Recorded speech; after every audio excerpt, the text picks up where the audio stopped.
આકાશવાણી ભુજ સમાચાર શીતલ વૈષ્ણવ વાંચે છે.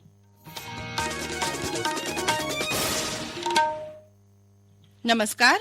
સમાચાર શરૂ કરતા પહેલા સાંભળીએ કોરોના અંગે સંદેશ.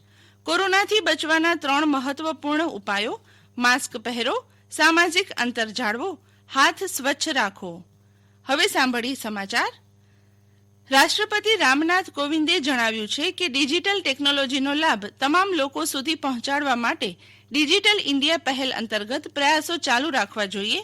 રાષ્ટ્રપતિ શ્રી રામનાથ કોવિંદે ગઈકાલે વિડીયો કોન્ફરન્સિંગથી ડિજિટલ ઇન્ડિયા પુરસ્કાર 2020 એનાયત કરતા આ મુજબ જણાવ્યું હતું. વધુમાં તેમણે જણાવ્યું કે પ્રત્યેક નાગરિકની સુરક્ષા અને હિત માટે કાગળ રહિત પ્રક્રિયાથી સરકારી કાર્યાલયોના કામકાજમાં પણ નવા ઉપાયો શોધવા જોઈએ. અત્રે ઉલ્લેખનીય છે કે ડિજિટલ ઇન્ડિયા પુરસ્કારોના નામાંકનથી માંડીને પુરસ્કાર સમારોહ સુધીની પ્રક્રિયા ઓનલાઈન આયોજન કરવામાં આવી હતી. કેન્દ્રીય કૃષિ મંત્રી નરેન્દ્રસિંહ તોમરે જણાવ્યું છે કે સરકાર અને ખેડૂત સંગઠનો વચ્ચે યોજાયેલી વાતચીતમાં 4માંથી 2 મુદ્દાઓ પર સહમતિ સધાઈ છે. અત્રે ઉલ્લેખનીય છે કે કેન્દ્ર સરકારે પ્રદર્શન કરી રહેલા 40 ખેડૂત સંગઠનોને પત્ર લખીને આમંત્રિત કર્યા હતા. બેઠકમાં કૃષિ કાયદા ઉપરાંત લઘુત્તમ ટેકાના ભાવ તેમજ વાયુ ગુણવત્તા અને વીજળીથી જોડાયેલા કાયદાઓ પર ચર્ચા થઈ હતી. સરકારે દોહરાવ્યું છે કે તે સ્પષ્ટ લક્ષ્ય અને ખુલ્લા મને ખેડૂતો દ્વારા ઉઠાવાયેલા મુદ્દાઓના તર્કસંગત ઉકેલ માટે પ્રતિબદ્ધ છે. દેશ 2030 સુધીમાં સ્થાપિત વીજ ઉત્પાદન ક્ષમતાનો 60% હિસ્સો સ્વચ્છ અને હરિત સ્ત્રોતોથી પ્રાપ્ત કરશે. આકાશવાણી સાથેની વાતચીતમાં કેન્દ્રીય વીજ મંત્રી આર.કે. સિંહે કહ્યું કે કેન્દ્ર સરકાર દેશમાં નવા અને નવીનીકરણીય ઉર્જા સંસાધનોના વિકાસ માટે પ્રતિબદ્ધ છે. તેમણે કહ્યું કે કેન્દ્રએ તમામ રાજ્ય સરકારોને ઓછામાં ઓછું એક શહેર ગ્રીન સિટી બનાવવા કહ્યું છે. શ્રી સિંહે કહ્યું કે સરકાર નવીન અને હરિત ઉર્જાના ક્ષેત્રોની દિશામાં વધુ ધ્યાન આપી રહી છે.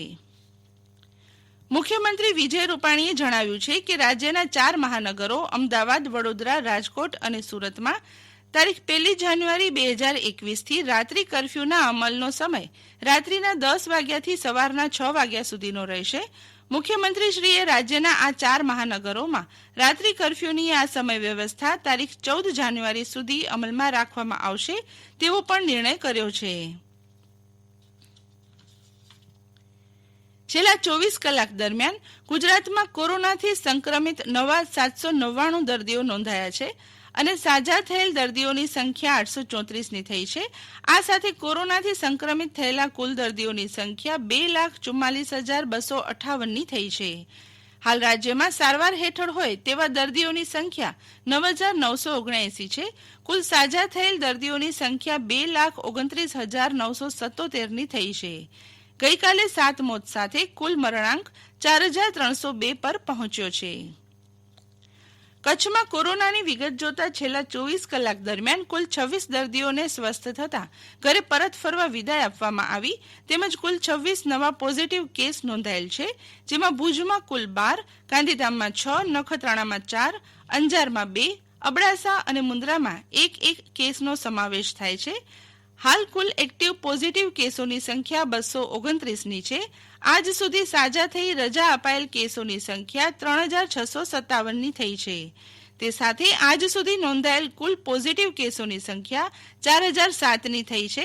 ગઈકાલે એક પણ મૃત્યુ ન નોંધાતા કુલ મૃત્યુ પામેલ કેસની સંખ્યા 81 પર યથાવત રહી છે. છેલ્લા થોડા દિવસોથી અનુભવાયેલ ડંખીલો ઠાર હજી પણ યથાવત રહ્યો છે, જેના પગલે જનજીવન ઠૂંઠવાયેલું રહ્યું હતું. ઉત્તરથી પૂર્વ દિશા તરફ વહેલી સવારથી પ્રતિ કલાકે 12 કિલોમીટરની ઝડપે પવન ફૂંકાતા ઠંડીનો માર અસહ્ય બન્યો હતો. દરમિયાન મોખરા સીમતળમાં હિમ પડતા ખેતરોમાં ઉભેલા એરંડાના પાકને નુકસાન થયું હતું. ભુજમાં 10 તો કંડલામાં પારો 9.1 ડિગ્રીએ અટક્યો હતો. આગામી અઠવાડિયે ઉત્તર ગુજરાતમાં માવઠાની શક્યતા હવામાન વિભાગ દ્વારા દર્શાવવામાં આવી છે, પણ કચ્છમાં તેની નહિવત અસર થશે તેવી આગાહી કરાઈ છે. ગુજરાત રાજ્ય યોગ બોર્ડના ચેરમેન શ્રી શિષપાલજીને યોગની પ્રવૃત્તિઓમાં અવિરત કાર્ય કરવા બદલ તેમજ સમગ્ર ગુજરાતમાં યોગને પહોંચાડવા બદલ ધ ટાઈમ્સ ગ્રુપ દ્વારા ટાઈમ્સ ગુજરાત આઇકોન 2020 એવોર્ડ શિક્ષણ મંત્રી ભૂપેન્દ્રસિંહ ચુડાસમા દ્વારા અર્પણ કરવામાં આવ્યો છે. અને આ સાથે આજનું સમાચાર બુલેટિન પૂરું થયું. નમસ્કાર.